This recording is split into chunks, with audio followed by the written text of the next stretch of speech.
এই ব্যর্থতা ঢাকবার জন্য রমজানের আগে আমরা সকল ব্যবসায়ীদের কাছে আহ্বান জানাতে চাই, আপনারা এই রমজানে দ্রব্য মূল্যের ব্যাপারে যাতে মানুষ স্বাভাবিকভাবে থাকতে পারে সেই উদ্যোগ রাষ্ট্র এবং ব্যবসায়ীরা সেই উদ্যোগ গ্রহণ করবেন।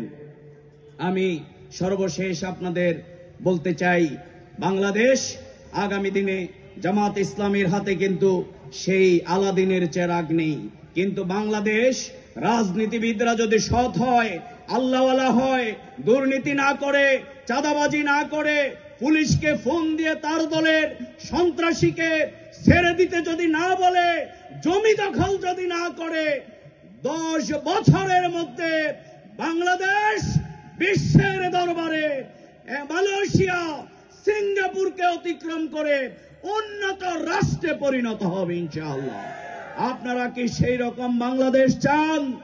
তাহলে আসুন আগামী দিনে মেম্বার, কাউন্সিলর থেকে শুরু করে সংসদ ভবন পর্যন্ত সেই আল্লাহওয়ালাদেরকে নেতৃত্বের আসনে আমরা যদি বসাতে পারি, বিগত দিনে শহীদ মাওলানা মতিউর রহমান নিজামী, আলী হাসান মোহাম্মদ মুজাহিদ, তারা 3টি মন্ত্রণালয় পরিচালনা করেছেন, যাদের কাছে সাথে ছিলেন আজকের বাংলাদেশ গোয়েন্দা সংস্থা তন্ন তন্ন করে বিভিন্ন অভিযোগে বিভিন্ন মিথ্যাচার করে তাদেরকে ফাঁসি দেওয়া হয়েছিল, কিন্তু তাদের বিরুদ্ধে 1 পয়সার দুর্নীতি আবিষ্কার করতে পারে নাই।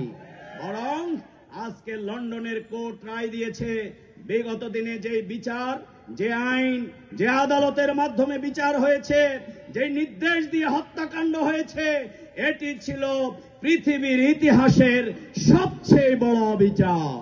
এই জন্য আসুন আমরা দাবি জানাতে চাই, অবিলম্বে সেই অবিচারের শিকার হয়েছিলেন আমাদের সকলের প্রিয় মানুষ আল্লামা দেলোয়ার হোসেন সাঈদী।